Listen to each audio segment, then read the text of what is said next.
جب ہمارے معاشرے کے بچے کمانا شروع کر دیتے ہیں نا تو ان کے اندر نا تھوڑا سا یہ والا معاملہ آ جاتا ہے۔ اب یہاں پہ ایک عجیب سا قصہ میں آپ کے سامنے ذکر کرتا ہوں۔ اللہ کے نبی علیہ السلام کے دور میں ایک بندہ اللہ کے نبی علیہ السلام کے پاس ایک بندہ آیا، اس نے کہا یا رسول اللہ میرا والد جو ہے نا وہ میرا مال لیتا ہے، ضائع کر دیتا ہے، میں کماتا ہوں اور پیسے کمانے سوکھے نہیں ہیں۔ ہاں یہ ہمیں آج پتا چلا، جب ہم کمانے نکلے تو ہمیں پتا چلا کہ پیسے کمانے سوکھے نہیں ہیں۔ جب تک عیاشیاں اور عللے اور تللے کرتے رہے، وہ کس کے پیسے تھے اور کس نے کمائے ہوئے تھے یہ ہمیں نہیں پتا۔ اب خود پہ آئی ہے تو پیسے کمانے سوکھے نہیں ہیں، تو یا رسول اللہ صلی اللہ علیہ وسلم اب پیسے جو ہیں وہ سارے آگے پیچھے ہو جاتے ہیں، پیسے مجھے بچتے نہیں ہیں۔ ابا میرا کہا بلا کے لاؤ، بولے کیا ہے؟ کہا یہ آپ کا بیٹا آپ کی شکایت کر۔ کہا کیا؟ کہتا ہے پیسے لے لیتا ہے، پیسے ضائع کرتا ہے۔ کیسے پوچھے میں کہاں لگاتا ہوں؟ اس کی پھوپھیاں خالائیں اپنے اوپر لگاتا ہوں، کہاں دیتا ہوں میں؟ کیا اس کی خالاؤں کو، پھوپھیوں کو، چاچوں کو کہیں باہر دیتا ہوں؟ اب تو بات کرے۔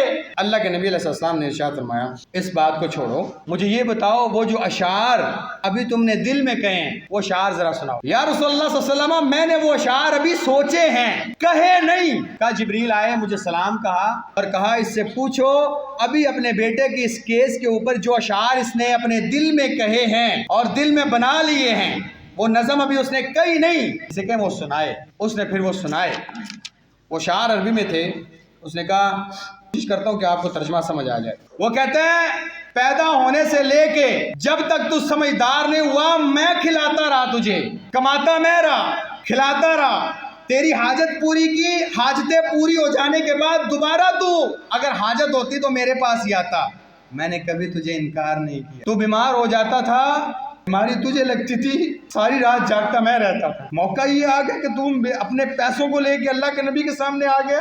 میرا ابا مجھ سے پیسے لے لیتا ہے، ایسا لگتا تھا کہ ابھی موت کا فرشتہ آئے گا، تیری جان میری جان لے کے چلا جائے۔ مجھے خوف لگا رہتا تھا تو مر گیا تو میرا کیا بنے گا، ایسے لگتا تھا تجھے کچھ ہو جائے گا تو میری جان نکل جائے گی۔ ہاں مجھے موت کا ڈر رہتا تھا، حالانکہ مجھے پتا ہے کہ موت حق ہے، آنی ہے، اس کے باوجود خوف اور ڈر رہتا تھا۔ وہ کہتا ہے فلما بلغت السن والغایۃ التی الیہا مدی ما کنت فیہ احمل، پھر اللہ نے تجھے جوانیاں دے اور جو میری خواہش تھی کہ تو جوان ہو، خوبصورت جوانی ہو تیری، اس عمر تک تو پہنچ گیا۔ جعلت جزائی غلظۃ وفظاظۃ کأنک انت المنعم المفضل، اب جوان ہو گیا تو تو نے آنکھیں ماتھے پہ رکھ رہی ہیں، بات بات مجھے ڈانٹتا ہے اور ایسے لگتا ہے کہ جسے ہر قسم کی میرے اوپر جو نعمت ہے وہ صرف تو نے کی ہوئی ہے، میں نے تو کی ہی کچھ نہیں۔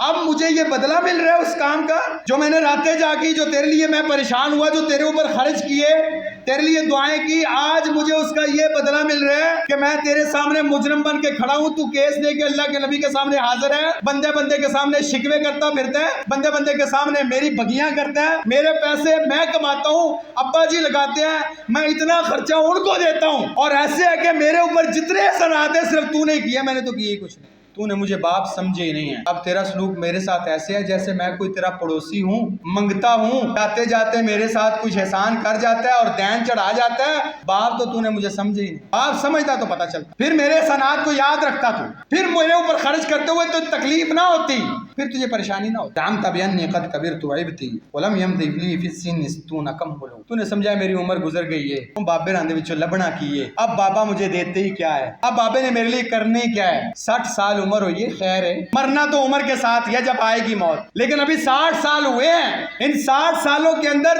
تیرا دل یہ ہے کہ چھیتی مر جائے کیونکہ تیرے اوپر بوجھ بن گیا۔ اللہ کے نبی صلی اللہ علیہ وسلم نے اشعار سنے، آپ نے ہاتھ پکڑا، کہا خذ انت ومالک لابیک، تو بھی تیرا مال بھی، دونوں تیرے باپ کی، تجھے کوئی۔ ہماری آج کی گفتگو ہاں ہمارے تسلسل کی اگلی کڑی ہے، وہیں پہ ہمارے گزشتہ عنوان کا بقیہ حصہ بھی۔ تسلسل یہ کہ اللہ رب العزت نے قرآن میں عام مسلمان کے لیے جو اس پر جاننے اور یاد کرنے فرض ہیں، لازمی ہیں، وہ احکامات کون کون سے ہیں تاکہ ایک انسان کو جانے اور دنیا اور آخرت میں کامیاب ہو پائے۔ انہی احکام میں سورہ انعام کی 151 نمبر آیت اللہ فرماتے ہیں کہ اے نبی صلی اللہ علیہ وسلم ان سے کہیں کہ آؤ میں تمہیں بتاؤں اللہ نے کیا حرام کیا ہے، وہ جو حرام کردہ چیزیں ہیں وہ کون کون سی ہیں۔ تو یہ جو حرام کردہ چیزوں کی لسٹ بیان کی گئی ہے اس میں پہلی الاشراک باللہ، اللہ نے حرام کیا ہے کہ تم اللہ کے ساتھ شرک، اس کے اوپر سیر حاصل گفتگو کی گئی مختلف مقامات پر، آئندہ بھی جہاں پہ ایک نئے انداز کے ساتھ اللہ رب العزت اس بات کی طرف اشارہ کریں گے تو اللہ کی توفیق کے ساتھ اس کے اوپر مزید بات کریں۔ لیکن اس سے متصل اللہ کے نبی صلی اللہ علیہ وسلم کو پابند کیا گیا کہ آپ اعلان کریں کہ ان کو پتہ چلے کہ کون سی چیز دوسری ہے جو شرک جتنی ہی حرام ہے، جتنا شرک حرام ہے اتنی ہی وہ بھی حرام، جس طرح شرک سے بچنا ہے اسی طرح اس سے بچنا ہے، وہ ہے والدین کے ساتھ برا سلوک، بد سلوکی سے بچنا ہے اور والدین کے ساتھ حسن سلوک کرنا۔ ہم پچھلی نشست میں والدین کی عظمت کے بارے میں، ان کی اہمیت اور ان کے مقام کے بارے میں گفتگو کر چکے ہیں۔ کچھ ایک پوائنٹس ایسے ہیں جو ماں باپ ہونے کے اعتبار سے یا مسلمان ہونے کے اعتبار سے عمومی طور پر اور اولاد ہونے کے اعتبار سے خصوصی طور پر ہمیں یاد رکھنے چاہیے کہ وہ چیزیں جو ہمارے معاشرے میں بالکل ناپید ہوتی چلی جا رہی، ہر تربیت کرنے والا، ہر موٹیویشنل سپیکر، ہر مدرس، ہر استاد، ہر مربی، وہ شاعر کہتا ہے کہ مرض بڑھتا گیا جوں جوں دوا کی۔ ہمارے ہاں علم سکھایا جا رہا ہے، ہر ایک استاد، مربی، شیخ، موٹیویشنل سپیکر، مبلغ، دائی اپنی طرح یا اپنی طرف سے پوری کوشش کر رہا ہے اصلاح کی، لیکن ایک عجیب سی بات ہے کہ تعلیم اور علم اور ڈگریاں بڑھتی جا رہی ہیں لیکن اصل علم اور تربیت کم ہوتی چلی جا رہی ہے، یعنی ڈگریاں بڑھتی چلی جا رہی ہیں اور جہالت بھی ساتھ ساتھ بڑھتی چلی جا رہی ہے۔ وجہ یہ ہے کہ ہم اصل علم کی طرف نہیں آئے، اصل تربیت کی طرف آئے ہی نہیں۔ آپ اپنے بچے کو قرآن اور حدیث سکھائیں، قرآن اور حدیث آپ کے بچے کو کائنات کے اندر موجود ہر چیز کا علم دے دے گا، باقی فن ہے وہ اس اعتبار سے سکھائے جا سکتے۔ ایک بہت بڑا المیہ ہے کہ والدین بچے کے اوپر بھرپور کوشش کر رہے ہیں لیکن وہ کوشش بجائے بچہ اس کو احسان سمجھنے کے اور والدین کا فرما بردار اور احسان مند ہونے کے، وہ بچہ والدین سے دور ہوتا چلا جا رہا ہے، اور نتیجتاً یہ ہوتا ہے کہ ایک بچہ جب گریجویشن کر کے فارغ ہوتا ہے تو اگر تو آپ نے دین کی تعلیم دی ہے تو متخرج ہونے کے بعد وہ بچہ خود ڈرے گا کہ میں والدین کے ساتھ بات کیسے کرنی۔ لیکن ہمارے معاشرے کے اندر جو تعلیمی ادارے ہیں، گریجویشن کے بعد والدین ڈر رہے ہوتے ہیں کہ میں نے بچے سے بات کیسے کرنی۔ یہ فرق ہے دنیاوی تعلیم کا اور دینی تعلیم کا، کیونکہ اصل تربیت، اصل روح وہ دین کی تعلیم، اور اسی کے کچھ اشارات ہیں جو میں نے پہلے کہا کہ بحیثیت مسلمان عمومی طور پر اور بحیثیت اولاد خصوصی طور پر ان چیزوں کو یاد کر لیں کہ ایک انسان جب والدین کے ساتھ حسن سلوک نہیں کرے گا، کون کون سی چیزیں ہیں جن کا اسے سامنا کرنا پڑے گا۔ چند ایک میں بیان کرتا ہوں، کتاب و سنت بھری پڑی ہے ایسی عقوبات سے اور قصے اور مشاہدات اور حقیقی واقعات سے دنیا بھری پڑی ہے کہ جن لوگوں نے بھی والدین کا خیال نہیں کیا، تاریخ نے، وقت نے اور اللہ رب العزت کے طریقے اور اس کی سنت نے کبھی اس شخص کو معاف نہیں کیا۔ چند ایک چیزوں کی طرف اللہ کے نبی علیہ السلام نے خود بھی اشارہ فرمایا۔ سب سے پہلی بات، اللہ کے نبی صلی اللہ علیہ وسلم فرماتے ہیں الا انبئکم باکبر الکبائر۔ دیکھیں، ایک ہوتا ہے کبیرہ گناہ اور ایک ہوتا ہے صغیرہ گناہ، ان کی تعریف یاد کر لیں۔ ہر وہ گناہ شریعت کے اندر جس کی کوئی حد مقرر کی گئی ہے، یعنی یہ کرو گے، چوری کرنے والے کی حد ہے کہ اس کا ہاتھ کاٹ دیا جائے، حد مقرر ہے، یا عذاب کا وعدہ کیا گیا ہو قیامت والے دن، یا جہنم کا وعدہ کیا گیا ہو، یا کوئی لعنت کی گئی ہو ایسے انسان پر، شریعت ایسے گناہوں کو کبیرہ گناہ کہتی۔ اور ہر وہ گناہ یا ہر وہ غلطی جسے شریعت نے ناپسند کیا ہے، بچنے کا کہا ہے، لیکن اس پر کوئی حد مقرر نہیں کی، کوئی لعنت کی وعید نہیں ہے، بس ویسے اس سے کہا کہ اجتناب کرو اس سے، یہ بری چیز ہے، شریعت نے اسے کنسیڈ کیا کہ یہ اچھی چیز نہیں ہے۔ تو یہ چھوٹے گناہوں میں آتے ہیں یا غلطیوں میں آتے ہیں۔ یہ چھوٹے گناہ آپ کے کئی طریقوں سے اللہ تعالیٰ اپنی رحمت سے معاف کر دیتے ہیں۔ وضو کرتے ہیں آپ، وہاں سے نکلتے ہیں تو آپ کے گناہ جھڑ جاتے ہیں، جو آپ مطلب مارکیٹ میں ہیں، گھر میں ہیں، چھوٹے چھوٹے گناہ ہوئے، آ کے وضو کیا اللہ کے لیے، جھڑ گئے، معاف۔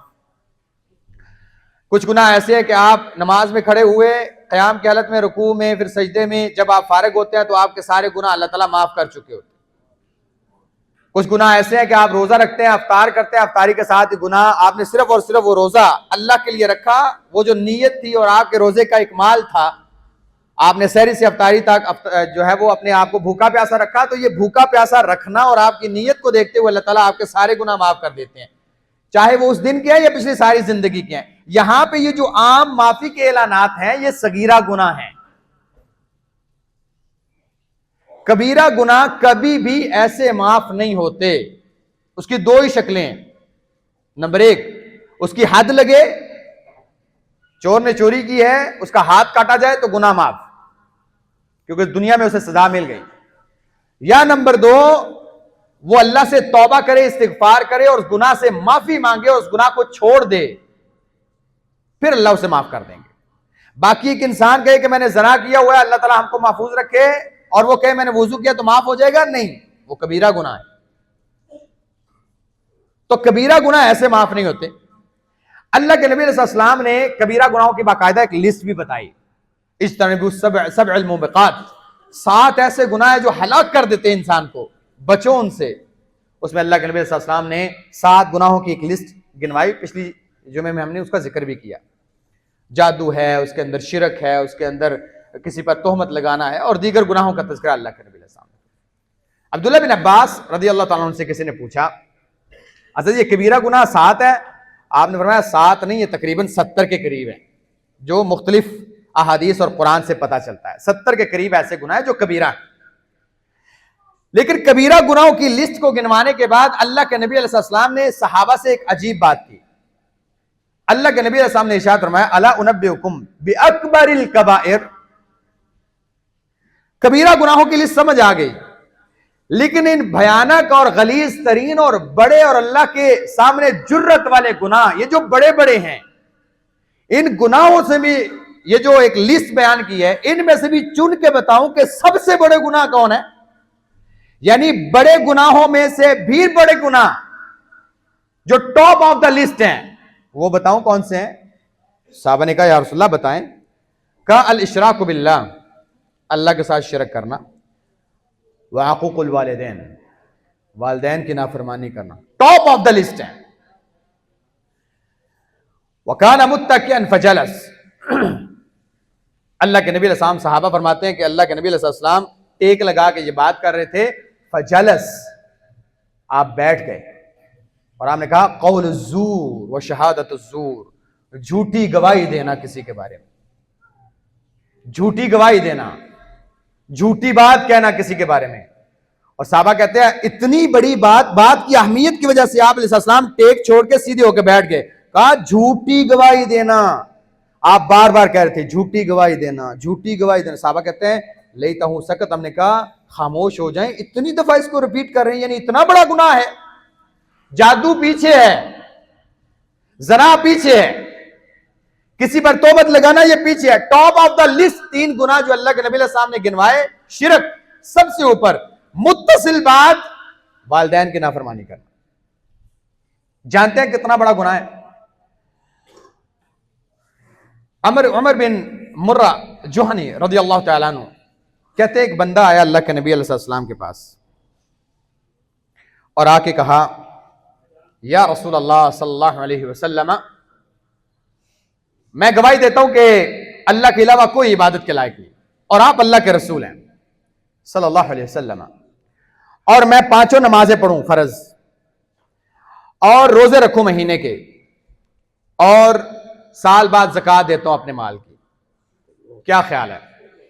صرف یہ کام، کیا لا الہ الا اللہ محمد رسول اللہ، مسلمان ہو گیا، اس کے بعد میں نمازیں پڑھتا ہوں فرضی، اس کے بعد مہینے کے روزے رکھتا ہوں سال بعد، اس کے بعد زکوٰۃ اگر فرض ہوتی ہے تو زکوٰۃ دیتا ہوں، اس کے علاوہ میں کچھ نہیں، باقی حلال حرام کا تو معاملہ الگ ہے کہ حرام کاموں سے بچنا وہ تو لازمی ہے، ایسا نہیں ہے کوئی ایک انسان نمازیں پڑھ رہا ہے، زکوٰۃ دے رہا ہے، ساتھ وہ حرام خوری کر رہا ہے، سود کا کاروبار کر، نہیں، حرام کو حرام سمجھتے ہوئے، یعنی نیک کام جو کرنے والے ہیں وہ یہ کر رہا ہوں، بچنے والی ساری چیزوں سے بچتا ہوں۔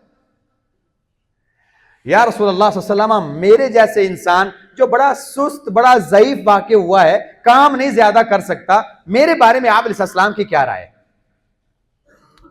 صحابہ کہتے ہیں اللہ کے نبی علیہ السلام نے ارشاد فرمایا من مات علی ھذا، جو یہ کرتا ہوا مرے، توحید اس کی مکمل ہے، رسالت پر عقیدہ مکمل ہے، نماز پڑھتا ہے، زکوٰۃ دیتا ہے اور روزے رکھتا ہے، کان مع النبیین والصدیقین والشہداء، چھوٹا سا عمل نہیں ہے یہ قیامت والے دن انبیاء کے ساتھ، صدیقین کے ساتھ اور شہداء کے ساتھ ہاکذا، صحابہ کہتے ہیں آپ علیہ السلام نے دونوں اپنی جو سبابہ انگلیاں ہیں دونوں انگلیوں کو جوڑا، کہا ہاکذا، اس طرح کھڑا ہوگا قیامت والے دن جنت میں، لیکن شرط کیا ہے؟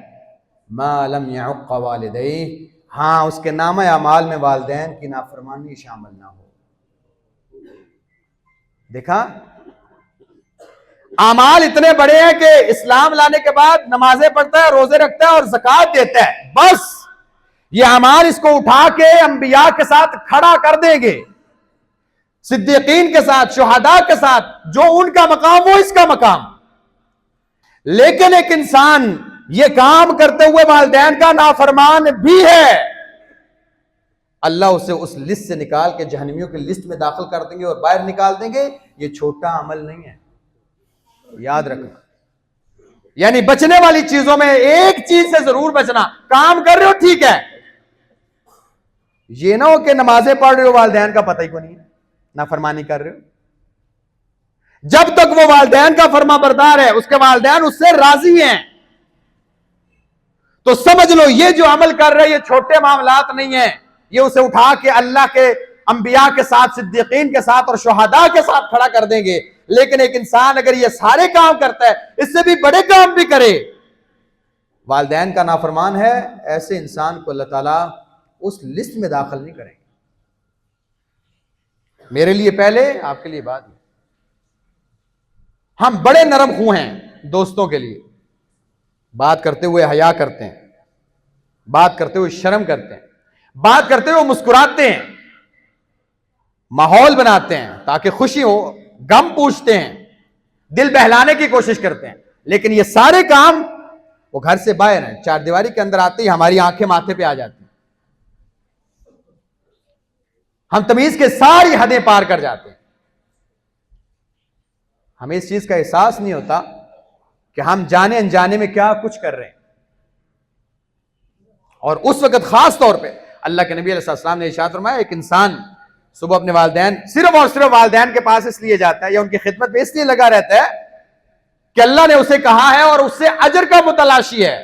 اللہ کے نبی علیہ السلام نے ارشاد فرمایا، یہ جب بھی صبح ان کا ارادہ کرتا ہے، ان کے پاس جاتا ہے، اللہ 2 دروازے جنت کے کھول دیتے ہیں۔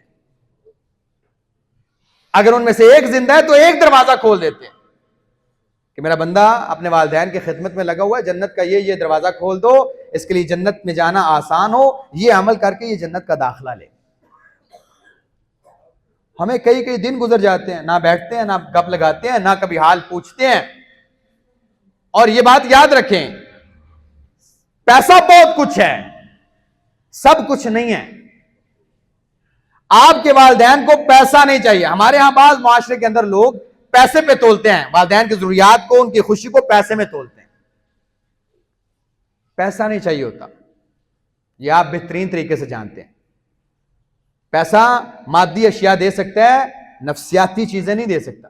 آپ کو خوشی نہیں دے سکتا، آپ کو نیند نہیں دے سکتا، آپ کو راحت، اطمینان، سکون، چین نہیں دے سکتا۔ وہ بعض دفعہ آپ کی ملاقات میں ہے، آپ کی ایک جپھی میں ہے، بعض دفعہ آپ کے ایک بوسے سے ہے جو اس کے ماتھے پہ آپ دیں گے، بعض دفعہ وہ ایک لمس سے ہے، بعض دفعہ وہ آپ کی چند باتیں جو آپ ان کے ساتھ بیٹھ کے کریں گے۔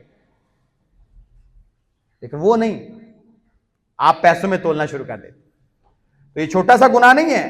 اگر آپ صدیقین اور شہداء اور صالحین کی لسٹ میں داخل ہو سکتے ہیں تو اللہ نے شرط لگائی ہے کہ آپ کے نامہ اعمال میں والدین کی نافرمانی نہیں ہونی چاہیے۔ اگر نافرمانی ہے تو پھر وہ اس لسٹ میں داخل نہیں ہو سکتا۔ دوسری بات، عبداللہ بن عباس رضی اللہ تعالیٰ عنہما فرماتے ہیں، اللہ تعالیٰ نے 3 آیات ایسی نازل کی ہیں، ایک کے ساتھ دوسری متصل ہے، ایک کام نہیں ہوگا تو اللہ دوسرا بھی قبول نہیں فرمائیں گے۔ نمبر 1 فرماتے ہیں کہ اللہ فرماتے ہیں اطیعوا اللہ واطیعوا الرسول، اللہ کی اطاعت کرو، اللہ کے رسول کی اطاعت کرو۔ آپ اللہ کی اطاعت کریں گے، رسول کی اطاعت کریں گے تو اللہ اپنی اطاعت بھی قبول نہیں کرے گا۔ آپ اللہ کے رسول کی اطاعت کریں گے, اللہ کی اطاعت نہیں کرتے تو اللہ اس کو بھی قبول نہیں کرے گا, دونوں کرنے.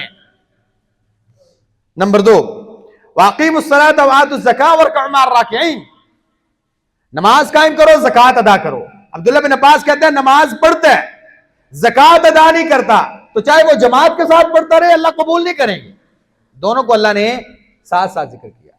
اور تیسری, عبداللہ بن عباس فرماتے ہیں انشکر لی ولوالدیک, میرا شکر ادا کر اور شکر گزار رہے اپنے والدین کا. میرا شکر گزار رہے گا, والدین کا شکر ادا نہیں کرے گا, میں بھی تجھے دفع کرتا ہوں کہ مجھے تیرے شکریہ کی کوئی ضرورت نہیں جب تک تو اپنے والدین کا شکر گزار نہیں. میرا شکریہ کرنا چاہتا ہے, ہاں میری بات مان کے اپنے والدین کا بھی شکر ادا کر. میری اللہ کے نبی علیہ السلام فرمایا رضی اللہ فی رضا الوالدین وسخط اللہ فی سخط الوالدین. دیکھنا چاہتے ہو کہ اللہ تم سے راضی ہے, دیکھو تمہارے والدین تم پر راضی ہیں. اگر وہ راضی ہے تو اللہ تم سے راضی, اگر وہ تم سے ناراض ہیں تو یاد رکھو اللہ کی رضامندی وہ والدین کی رضامندی کے اندر ہے.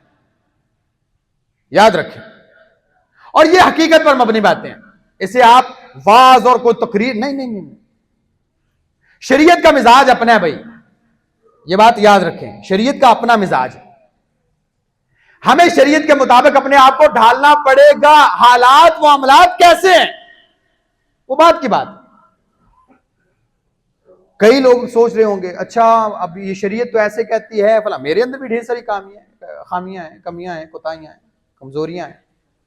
معاشرے کے اندر موجود اس وقت یہی حال ہے. ہم وہ حق ادا نہیں کر سکتے والدین کا جو شریعت نے بیان کیا ہے. کوشش تو کریں, ڈرنا تو چاہیے, کچھ تو برداشت کرنا ہی چاہیے. خیر بہرحال شریعت کا اپنا مزاج ہے, جو شریعت کی تعلیمات ہے میں پابند ہوں کہ آپ کو بتاؤں. اس کے بعد اگلی بات یاد رکھیں, بعض دفعہ اللہ تعالیٰ کسی بھی معاملے کو مؤخر کر دیتے ہیں اپنی مرضی سے. اللہ کے نبی علیہ السلام فرماتے ہیں کل الذنوب یؤخر اللہ ما شاء منها, ہر گناہ جو ایک انسان کرتا ہے اللہ اسے مؤخر کرتے رہتے ہیں. نہیں اس کا بدلہ نہیں دینا چاہیے, بھول میں کر لیا اس نے, فلاں کر لیا, اچھا اس کا ابھی بدلہ نہیں دینا چاہیے, اس کو سزا نہیں دینی چاہیے. حتیٰ کہ بعض گناہوں کو قیامت تک مؤخر کیا جاتا ہے. ہو سکتا ہے توبہ کر لے, اس کو چھوڑ دو, اس کو معاف کر دو, جانے دو. بعض گناہ قیامت تک کے لیے مؤخر کر دیے جاتے ہیں کہ اس کا دنیا میں اس کا کوئی بدلہ نہیں دیا جائے گا, قیامت والے دن بدلہ دیا جائے گا. دو گناہ ایسے ہیں کہ جو بھی انسان وہ کرتا ہے اللہ دنیا میں بھی اس کو بدلہ دیتا ہے, قیامت والے دن بھی اس کا وہ بدلہ مؤخر کیا جاتا ہے. ذخیرہ کا اس کو نوٹ کر لو, دنیا میں بھی اسے سبق سکھانا ہے, اس کا بدلہ دینا ہے, آخرت میں بھی اس کو پوچھا جائے گا یہ گناہ کیوں کیا ہے. اور اللہ کے نبی نے فرمایا کوئی گناہ ایسا نہیں جس کا سب سے جلدی اللہ پکڑ کرتا ہو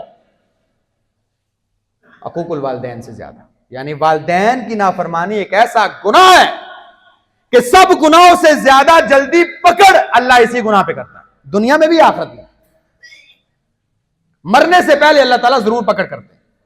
تو نے یہ کام کیا تھا, آج یہ جو تیری حالت ہے, یہ جو سزا ہے, یہ جو معاملہ ہے, یہ اس وجہ سے کہ مرنے سے پہلے پہلے تجھے سکھائی جائے تو نے اتنے سال پہلے اپنے ماں باپ کے ساتھ یہ کیا, بدسلوکی کی تھی, اور یہ جو تیری حالت ہے وہ اس وجہ سے. ہو سکتا ہے وقت لگے, بعض دفعہ اس کو مؤخر کیا جاتا ہے, لیکن مرنے سے پہلے آپ دیکھتے ہیں کتنے ایسے نوجوان ہیں, کتنے ایسے بچے ہیں, ان کے اس گناہ کو مؤخر کیا جاتا ہے تاحال کے وہ خود والدین بنتے ہیں, اور اس چکی سے گزارا جاتا ہے ان کو جس چکی سے اس نے اپنے والدین کو گزارا تھا. گزارتے ہیں. اس نے کمرہ الگ کیا تھا نا, انہوں نے گھر سے ہی نکال دیا, چل.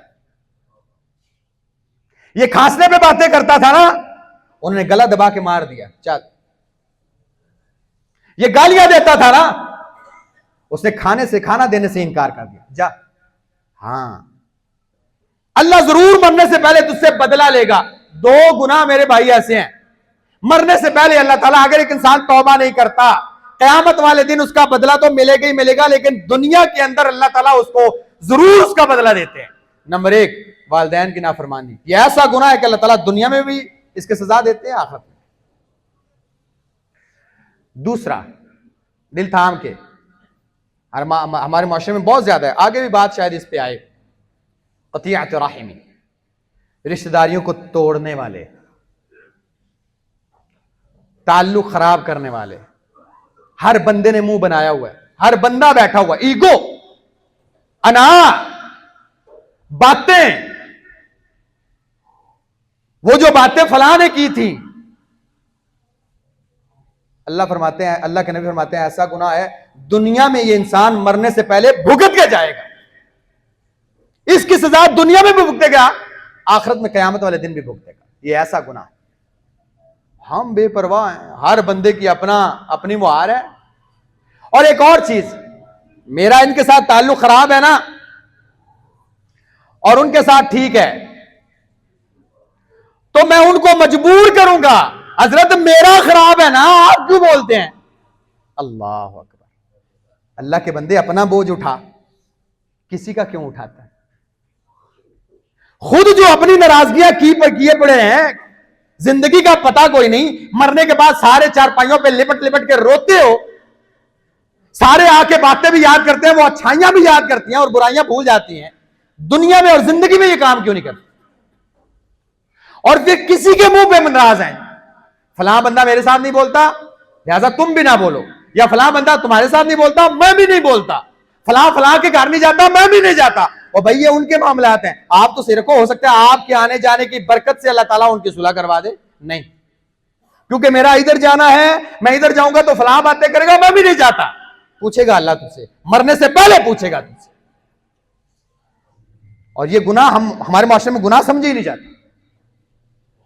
انا ناک پہ رکھی ہوئی ہے، مرنے کا انتظار کرتے ہیں، مرے پھر جائیں گے منہ دکھا کے آئیں گے، چنگا سی ایڈا چنگا سی تو چلے جانا سی.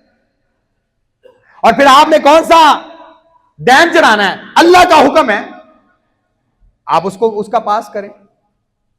رشتہ داریاں، تعلق، بھائی سے نہیں بولتا، بہن سے نہیں بولتا، چاچیاں، تائیاں، پھپھے، یہ جو قریبی رشتہ دار ہیں، جو الارحام ہیں، خونی رشتے ہیں، دیکھ لیں. آپ کے واٹس ایپ کے گروپ کے اندر 500 تعداد ہے، فیس بک پہ 5000 تعداد ہے، اور اپنے رشتہ داروں کے اندر سے 5 بندے ایسے نہیں ہیں جن کے ساتھ آپ بیٹھ کے کھانا کھا سکتے ہیں. شادی ہے تو پہلی لسٹ بنے گی محلے والوں کی، دوستوں کی، یاروں کی. ان 500 بندوں کے اندر 5 بندے ایسے نہیں ہوں گے جو آپ کے رشتہ دار ہوں خونی. ہر ایک کے ساتھ کوئی نہ کوئی ٹسل ہے. یا وہ آپ بلائیں گے، نہیں بلائیں گے تو وہ آئیں گے نہیں، اور آپ کہیں گے نہیں بلایا ٹھیک ہے ایسے بھی نہیں جاؤں گے. بس ٹھیک ہے، صحیح ہے، یہی کام کرتے رہو. لیکن اللہ کے نبی علیہ السلام نے فرمایا یہ ایسا گناہ ہے مرنے سے پہلے تو دنیا میں بھگت کے جائے گا اور قیامت والے دن بھی تجھے پوچھا جائے گا اس کے بارے میں. یہ 2 گناہ ایسے ہیں، والدین کی نافرمانی، رشتہ داروں کے ساتھ تعلق خراب، کیونکہ انا اور ایگو ہے. اس کے بعد اللہ کے نبی علیہ السلام نے فرمایا اللہ تعالیٰ ایسے انسان کی طرف قیامت والے دن دیکھیں گے ہی نہیں جو والدین کا نافرمان. تیسرا، اللہ کے نبی علیہ السلام نے ارشاد فرمایا والدین کی بد دعا، جیسے دعا قبول ہوتی ہے نا، ایسے والدین کے اپنے بچوں کے بارے میں بد دعائیں بھی قبول ہوتی ہیں. اتنا تنگ اور اتنا ذلیل نہ کرو کہ اس کے دل سے ہاں ہی نکل جائے، اور پھر وہ ہاں لگ جاتی. اس کے بعد ایسا انسان بدبخت ہوتا ہے جو والدین کا نافرمان ہوتا ہے، جیسے کہ حضرت عیسیٰ علیہ السلام نے فرمایا کہ میں مبرم بوالدتی ولم یجعلنی جبارا شقیا، میں اپنی والدہ کے ساتھ بڑا حسن سلوک کرنے والا ہوں، اللہ نے مجھے شقی اور بدبخت نہیں بنایا. جو بھی انسان اپنے اندر بدبختی، بد نصیبی اور بے توفیقی دیکھتا ہے کہ اللہ مجھے توفیق ہی نہیں دیتے، سمجھ لے کہ اس کا اور اس کے والدین کا معاملہ خراب. کیونکہ ایسا انسان جو والدین کے ساتھ حسن سلوک کرتا ہو اور اپنے معاملات کو پورا رکھتا ہو، ایسا انسان کبھی بدبخت نہیں ہوتا، اللہ اسے توفیق دیتے. اچھائی کی، توبہ کی، خیر کی، بھلائی کی، رضامندی کی. اگر آپ کو یہ توفیق نہیں مل رہی میرے بھائی، سمجھ لیں کہ معاملہ خراب. تو یہ سننے کی باتیں نہیں ہیں، غور اور فکر کرنے کی اور سوچنے کی باتیں ہیں کہ ہم کہاں کھڑے ہیں. اللہ تعالی ہم سب کو سمجھ عطا فرمائے. اقول قولی ھذا واستغفر اللہ لی ولکم ولسائر المسلمین من کل ذنب. بیٹھ جائیں بھائی جان، بیٹھ جائیں، بعد میں بات کیجیے گا. ان الحمد للہ نحمده ونستعینه ونستغفره اما بعد فاعوذ باللہ من الشیطان الرجیم. بسم اللہ الرحمن الرحیم. ذکر وان الذکریٰ تنفع المؤمنین. سبحان ربک رب العزة عما یصفون وسلام علی المرسلین والحمد للہ رب العالمین. یہ خطبے کے آداب کے بالکل خلاف ہے حضرت. آپ کی باتیں بڑی اچھی ہیں، ہاں جی، لیکن یہ خطبے کے آداب کے خلاف ہے بالکل بات، کہ آپ اپنی بات خطبے کے دوران شروع کر دیں۔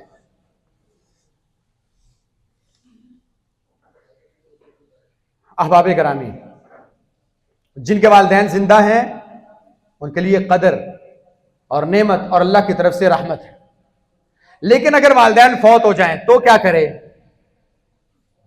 ہاں، پھر بھی ان کی قدر کرے، ان کے لیے دعا کرنا، استغفار کرنا، یہ الگ بات، ان کی طرف سے صدقہ کرنا، یہ تو ثابت شدہ چیزیں ہیں۔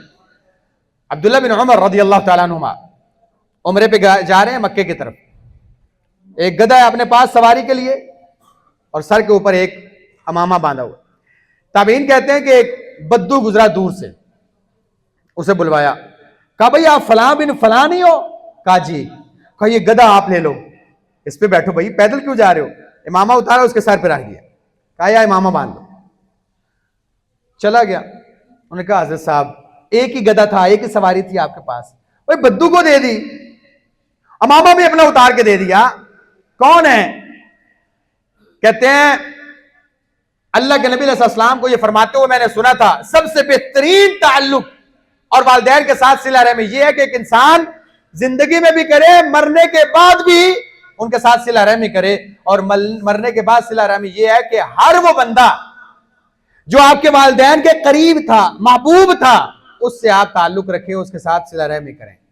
اس کا باپ میرے باپ کا دوست تھا،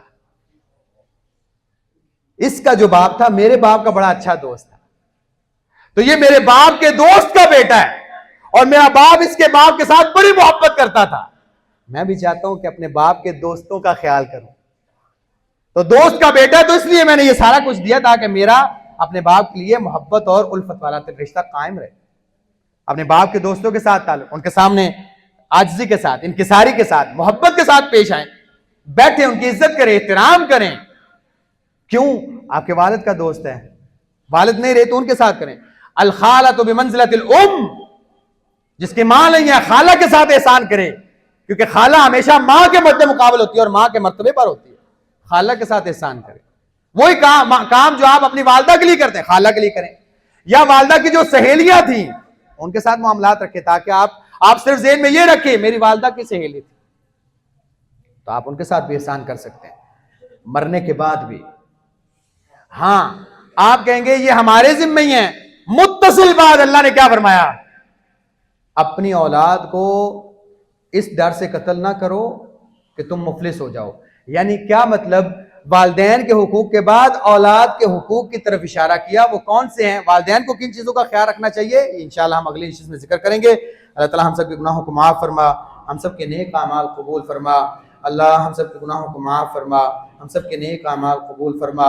اللہ جن کے والدین زندہ ہیں اللہ ان کی اولادوں کو ان کے لیے صدقہ جاریہ بنا، اللہ ہمیں ان کی خدمت کرنے کی توفیق عطا فرما، اللہ ان کو صحت والی، سلامتی والی، عافیت والی زندگی عطا فرما۔ اللہ جن کے والدین فوت ہو چکے ہیں کروٹ کروٹ جنت عطا فرما، جنت میں اعلیٰ مقام عطا فرما۔ اللہ ہمیں ہمارے والدین کے لیے صدقہ جاریہ بنا، ہماری اولادوں کو ہمارے لیے صدقہ جاریہ بنا۔ اللہ ہماری کوتاہیوں کو، غلطیوں کو معاف فرما۔ اللہ ہم تیرے حضور توبہ کرتے ہیں، ہماری توبہ کو قبول فرما۔ ربنا تقبل منا انک انت السمیع العلیم وتب علینا انک انت التواب الرحیم، وصلی اللہ تعالی علی خیر خلقہ محمد وعلی آلہ وصحبہ اجمعین برحمتک یا ارحم الراحمین۔